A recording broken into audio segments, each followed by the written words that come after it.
A Qualilife vai lançar vários episódios de um podcast, mas a gente quer aproveitar a presença ilustre aqui dos nossos convidados para que a gente mostre também um outro lado, que são as profissões que essas pessoas têm e como eles chegaram lá. Então, nosso quadro vai chamar Como é Ser.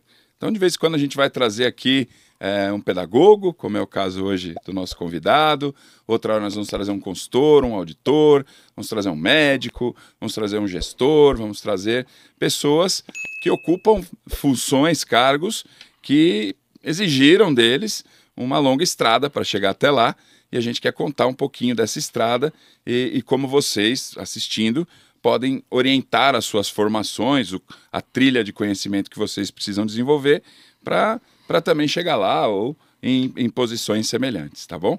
Então, nosso episódio 1 tem a presença hoje de um grande amigo, Denis Drago, com quem a gente já trabalhou muito tempo. Denis Drago é um especialista em educação, é um educador, assim como ele se define, um pedagogo. E aí, muita gente, né, Denis, se pergunta assim, pô, ser pedagogo, cara, como é que eu vou ganhar grana sendo pedagogo, né? E muita gente pensa assim, a pedagogia vai me levar a ser um professor de educação infantil, coisa do tipo, que é nobríssimo, né? Mas existem outras alternativas que um pedagogo faz, não é isso, Denis? O que você faz hoje? Como é que... Então, isso é muito legal, né? Porque a sua pergunta já começou com a provocação de que o pedagogo, ele sempre é confundido como aquele que trabalha com as crianças. E, na verdade, a faculdade de pedagogia, ela educa basicamente para você trabalhar com as crianças. Existe uma máxima que diz, né, que é uma incoerência, né? Para quanto menor a idade que você trabalha, menor é o salário. Depois, quando você atinge a maturidade trabalhando para pessoas mais velhas, você pode cobrar mais. Os professores são assim, né? Sim. Professores de ensino médio ganham mais do que professores de educação infantil. O que é talvez um grande erro, né? Um grande erro. A educação básica, ela é fundamental, né? Às vezes você, perdendo esse momento da educação básica, não vai conseguir ter um desenvolvimento intelectual, cognitivo adequado lá na vida adulta. Talvez né? não, com certeza, né? A gente sabe disso que por estudos, com certeza. Mas como é que eu vou parar nisso, né? O que você faz hoje? O que é o Denis Drago hoje? Isso é muito legal, porque o meu trabalho hoje, ele é um trabalho de educar adultos, são empresários, são líderes ou coordenadores de trabalho ou diretores, são líderes de empresas. Basicamente, hoje, meu foco está em empresas no setor de educação básica, que trabalha com as crianças até os seus 17 anos de idade, para que eles desenvolvam melhor os seus trabalhos, para que eles consigam desenvolver melhor as suas escolas. Então você educa escolas? Eu educo escolas. Eu educo escolas e gestores dessas escolas. Professores, gestores, coordenadores, para que eles eduquem melhor aqueles que vão daqui a pouco ocupar o mercado de trabalho. Porque os profissionais que trabalham na área de educação, os proprietários de escolas particulares, as equipes que trabalham lá, elas precisam também melhorar a sua formação e tem que ter aí algumas especializações, tem que ter um conhecimento específico. É um segmento muito específico, né? Esse da área de escolas, não é isso? É um segmento específico, ele é um segmento muito... como é que eu posso dizer? O trabalho dele é um trabalho que se dá por longo prazo para uma família. Sim. Ele é obrigatório. Verdade. Né? Ele não é uma opção. Você não pode opcionalmente não ir para a escola. Pela Constituição você tem que ir. Sim. Mas a educação básica privada, a educação particular, ela é opcional. Porque o governo tem a obrigação de entregar a educação pública e aqueles que... no Brasil é assim, que conseguem e escolhem a escola particular para poder trabalhar. Você está sendo um pouco modesto aqui, né? É proprietário da Dragon, não é isso? Exatamente. Que é uma empresa de consultoria especializada na área de educação. Você escolheu isso, Denis? Ou isso inicialmente foi não. Não? Inicialmente Quando você não. entrou para a pedagogia, você sonhava com o quê? Eu sonhava que eu não fosse tratado como eu fui tratado na escola e na faculdade. Olha, que coisa interessante. Uma parte dos meus professores da escola não gostava da maneira deles que eu me tratava, assim como eu tenho certeza que você também não gostava. Quem não tem, né? Ótimas referências e péssimas referências. E depois eu fui Dona fazer... Lourdes, nossa senhora, só de você falar já lembra dela. Já lembra dela. Depois eu saí do colégio para fazer faculdade de engenharia, e aí eu fui fazer uma universidade pública, engenharia, e eu fui maltratado ao extremo. Você tá brincando. Assim, nossa senhora, é terrível. São casos assim da gente abrir aqui uma cerveja e conversar por horas de como se trata mal uma... Eu era um jovem de 18 anos de idade. Certo. E era maltratado assim como os outros de 30, 40, 50 que estudavam na mesma faculdade. Tá. Porque os professores faziam isso. Na metade do curso de engenharia, eu me cansei, eu falei assim, eu acho que eu vou ter que fazer alguma coisa para poder tentar influenciar para que a gente não precise sofrer para poder aprender. Quer dizer que, então, ter sido maltratado, digamos, durante seu curso de engenharia, foi um chamado para dizer, aqui tem um problema. Tem um problema. E talvez tenha um espaço aqui e eu estou disposto a tentar resolvê-lo. Exatamente isso. Exatamente isso. E aí eu saí para fazer pedagogia já pensando em como alterar o trabalho, principalmente, e esse é o meu foco de trabalho, sempre foi desde que eu entrei na faculdade, com os adolescentes. Esse sempre foi o meu trabalho. Não é para a galera que tem 0 a 10 anos de idade, é a galera que tem 11 anos de idade em diante. Porque para mim aqui está o buraco mesmo do trabalho. E quando você resolveu avisar o papai e mamãe, vou largar a engenharia numa federal para ir fazer pedagogia, como é que foi? Numa particular. Numa particular. Como é que foi? O meu irmão mais velho fazia medicina numa universidade pública. Certo. Aí você imagina. Eu quase fui queimado em praça pública igual o Joana Dark, né? Foi um processo bem complicado. Você acha, assim, agora com a tua experiência de pedagogo, que 16, 17 anos, que é quando a turma começa a pensar o que é que eu vou ser quando eu crescer, de fato, né?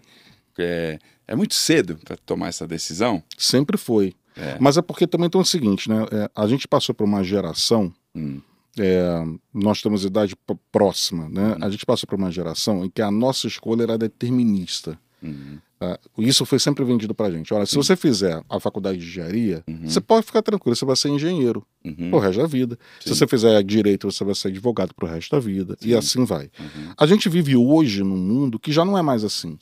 Você tem hoje excelentes engenheiros que não são de fato engenheiros. O cara fez depois uma faculdade de administração, ele é um baita do administrador e ele usa o conhecimento da engenharia como processo, como pensamento lógico. Quer dizer, a gente consegue viver hoje num mundo onde você consegue construir profissões com união de profissões diferentes. Mas isso eu estou falando com 48 anos de idade, que entendo que é possível hoje. O que foi vendido para mim e para você é que não. É que a escolha era determinista, porque para a geração anterior foi. Ele não podia trocar de profissão. Era muito difícil trocar. É praticamente impossível. A sua escolha era determinista. Então, hoje, o que acontece com essa garotada é que eles pensam sim sobre o futuro, mas os mais inteligentes, digamos assim, não pensam na escolha como determinista, pensam na escolha como fase. E a vida é feita de fases. O cara pode fazer a faculdade de publicidade, depois ele emenda numa outra faculdade e vai vivendo por fases. Mais ou menos isso. Por isso que eu me concentro no trabalho com adolescente, porque ele é muito desafiante trabalhar com quem pensa diferente. E o adolescente sempre pensa diferente. E lá na faculdade de pedagogia, depois de trocar a engenharia pela pedagogia, você encontrou um ambiente mais propício para suas ideias, para o seu jeito de ver o mundo ou não? De certa parte, sim, porque era uma faculdade que permitia muito mais o diálogo. Porém, uma parte da faculdade lida com crianças pequenas. Então, essa etapa do currículo que lida com a educação de crianças pequenas, eu não prestei muito atenção, porque não era meu objetivo. Assim como eu imagino que um cara que está fazendo direito, que quer fazer tributário, não vai prestar atenção no civil e assim vai, né? É natural. Já deve existir algumas preferências que você vai se dedicar mais. Mas eu me permiti um diálogo muito mais interessante, e aí sim eu comecei a abrir a cabeça para encontrar o que eu ia fazer depois, né? Pelo jeito você se encontrou, né? Porque desde então você passou por em várias situações, mas trabalhando sempre mais com a área de educação. Exatamente. É por isso que eu quando a gente estava conversando aqui em off, você perguntou assim, como é que te apresenta pedagogo? Eu falei assim, educador. Porque de fato né? Se eu estou trabalhando com adultos e que eu preciso educá-los para que eles sejam líderes, eu estou educando um adulto para que ele pense diferente. A grande característica do pedagogo, e essa que é o desafio, é que o pedagogo ele é ensinado, a gente aprende como pedagogo a ensinar sobre qualquer coisa. Não importa se você entende sobre aquilo ou não. O processo de ensinar. O processo de ensinar. Então eu posso estudar sobre manutenção de betoneira, que eu nunca meti a mão na betoneira, e ensinar como fazer a manutenção daquilo. Porque você conhece como a mente aprende. Exatamente. Quais são os processos que ajudam a pessoa a aprender o conhecimento. Um exemplo básico. Se quem construiu um manual de um carro for um engenheiro, ninguém vai acender o farol.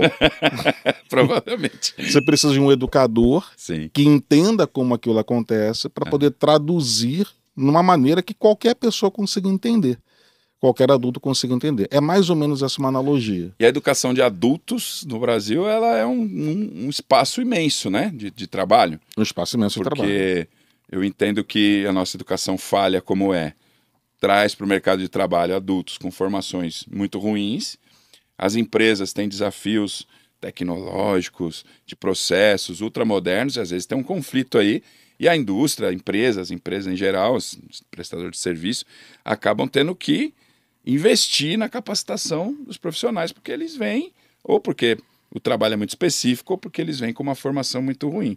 Então, quem está pensando em ser pedagogo, pode abrir a sua mente que o mercado é grande, não é isso? Exatamente, porque o educador ele consegue entrar dentro de uma empresa e trabalhar no processo de educação de todos aqueles que já estão ou que são contratados. Não é só no Brasil, no mundo inteiro as empresas têm processos de educação dentro delas. O que acontece aqui é que parte dessas habilidades básicas que o camarada não tem quando sai da universidade precisam ser trabalhadas na empresa. Sim. E aí a gente tem mais uma camada de trabalho em formação dessas pessoas. O desenvolvimento delas. Eu não gosto muito da palavra formação, que é interessante. Formar significa colocar numa forma, quer dizer que todo mundo sai igual. Então não necessariamente é isso, né? Como é que a gente deve chamar isso? De uma desenvolvimento, maneira... Desenvolvimento. A gente desenvolve a pessoa, né? Desenvolve. Muito bem. Boa. Colocar numa forma, não vamos colocar gente em forma, né? Não é legal. Muito bem. Eu acho que hoje você é um cara que goza de certo sucesso nessa área, de certo prestígio, é bem referenciado, principalmente no mundo da educação. A que você atribui? Que habilidades, que skills você acha que te trouxe até essa situação de mais sucesso, de mais prestígio dentro da sua área? O sucesso é uma palavra interessante, né? Porque eu não sei se a palavra correta é sucesso. Acho que a palavra correta seria respeito para quem conhece. Tá. E a conquista do respeito, eu sei que se traduz como consequência sucesso, né? Mas essa conquista desse respeito, ou do sucesso, como você está colocando, para mim a base principal dela é cumprir o que a gente promete, e significa prometer aquilo que a gente estuda, e significa testar antes de trabalhar na ponta e aplicar. O que a gente não sabe, a gente tem que falar que não sabe. O que a gente sabe, a gente fala que sabe. O que não sabe, que a gente entende que pode aprender, a gente fala, eu não sei, mas eu estudo para poder fazer. Que eu sou testemunha que você é um cara que corre atrás do que precisa ser aprendido para ensinar. Ou quando não acontece, eu falo assim, isso eu não consigo. Como a gente já conversou várias vezes, me convidou para alguns trabalhos, eu falo assim, Daniel, isso é que eu não consigo. Certo. Ou não consigo agora, ou eu não sei, ou então, olha só, é melhor trabalhar de outra maneira. Porque assim a gente conquista, no meu ponto de vista, o respeito, sabe? Então, agora, para o meio educacional, dentro das escolas, o que eu procuro fazer é sempre estar um passo à frente. Então esse é um trabalho que eu faço. Eu parto na frente. Então eu tenho um trabalho muito intenso meu de estudo de tendências, de compreender o que está acontecendo. E onde você vai buscar essas referências? Eu vou buscar essas referências muito em literatura. Eu estou sempre de olho e lendo alguns autores específicos que falam sobre processos educacionais. E a galera parou de ler, né? Que a galera parou de ler. Só quer ver resumo. Exatamente. O corte do corte do corte. Exatamente. Que preguiça de ler um livrão de 300 páginas. Nossa, 300 é um desespero para eles. Eu viajo muito a trabalho e aproveito essas viagens para poder estudar. E eu sou extremamente observador. Essa é uma característica minha. Então, se puder dar uma dica para as pessoas, acho que é uma questão da gente observar mesmo. E para observar, a gente precisa estar concentrado. Desconecta do mundo e se concentra. Então, apesar de eu ter um telefone aqui em cima da mesa para me dar uma cola, se eu precisar, isso daqui não é o meu guia. Isso aqui é a minha ferramenta, que não é uma ferramenta para seguir pessoas, entender fofocas, então, nesse sentido. De repente, alguns jovens que estão pensando em ser pedagogo vão ver esse bate-papo nosso aqui. Se hoje sua filha dissesse para você, pai, quero ser pedagoga, estou em dúvida entre ser médica ou ser pedagoga, o que você diria para ela? Gosta de sangue? Mas para medicina. Você não gosta, você quer trabalhar com relação, se relacionando com pessoas o dia inteiro, gosta dessas interações, então trabalha como pedagogo. Se alguém viesse dizer para você hoje, quero ser pedagogo, você incentivaria? Incentivo. Ou você diria que não incentivo. Eu tive mais reveses do que bons? Um incentivo. A gente tem que entender um ponto aqui que é um divisor na profissão do pedagogo. Tá. Se você trabalha como um educador, um pedagogo, dentro de uma escola, como professor, que é uma vertente, a gente tem que ter certeza que o trabalho da gente vai ser repetitivo. Eu tenho que inovar uma maneira de fazer, porém o conteúdo é o mesmo.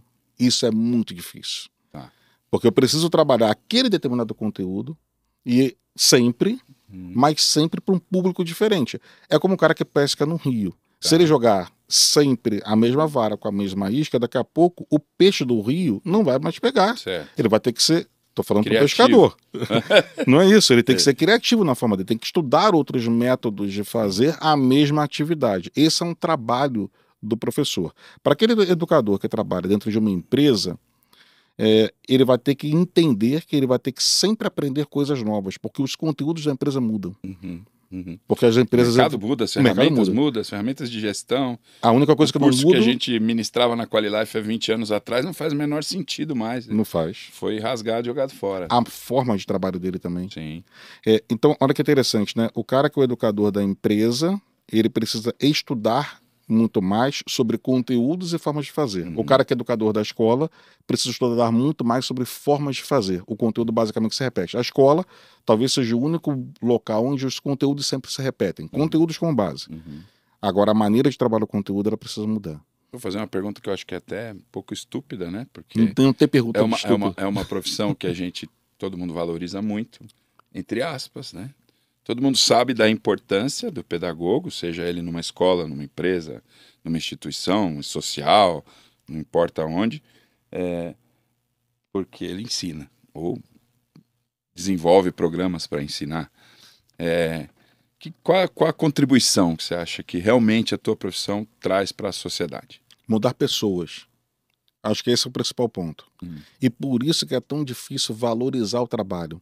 Porque a mudança da pessoa não acontece de uma hora para outra. É quando a gente está doente que a gente vai num médico e que a gente fala assim, estou com dor de cabeça. O cara toma esse remédio. Minha cabeça está explodindo, eu vou morrer, toma esse remédio. R$1.000. Aí vai pagar agora. Você paga. Eu quero parar com aquilo. Você comete loucura. Se for seu filho, então... Sim. Imagina se for seu filho. É na hora. Agora virar e falar assim, eu vou dar uma aula para sua filha. Eu vou pagar R$1.000 de aula. Daqui a 10 anos, você vai ver como é que ela vai estar. Você diz, amigão, você está me prometendo um negócio. Não sei nem se eu vou estar aqui daqui a 10 anos. Então, como o trabalho do educador não é um trabalho para resultado imediato, é muito difícil que a gente valorize. Então, a gente precisa de muita paciência nesse sentido. Tá? Agora, eu acho que a principal contribuição é a mudança das pessoas, porque a partir do trabalho do educador você muda a pessoa. Você falou da Dona Lourdes que você lembra negativamente, mas tem um que você lembra positivamente que mudou a sua vida. Sim. Tanto no colégio, Beatriz, quanto na faculdade. Sim. A sua maneira de pensar passou por professoras que passaram por você. Sem dúvida. E que tocou de uma maneira diferente de você do que o amigo do lado. Sim. Pode ser que seu amigo do lado... É transformador. Transformador. Quando você encontra um mestre, assim, um professor que realmente conecta com você, te abre para uma possibilidade nova, um aprendizado que você acreditava que não conseguia ter e ele faz você entender, é libertador e é maravilhoso. Exatamente isso. Acho que essa é a principal contribuição. Muito bem. Meu querido amigo Denis, espero que a gente tenha contribuído aí para aqueles que querem ser, né? Você deu uma ótima aula de como é ser um educador, um pedagogo. Então, para quem tem essa vocação ou esse chamado, como um dia você recebeu, segue em frente, que o importante, acho que a gente tem sucesso ou reconhecimento, como você colocou, quando a gente faz o que gosta. Então, esse é um dos motes desse quadrozinho aqui da Quali, é incentivar as pessoas a seguirem as suas vocações. Muito obrigado.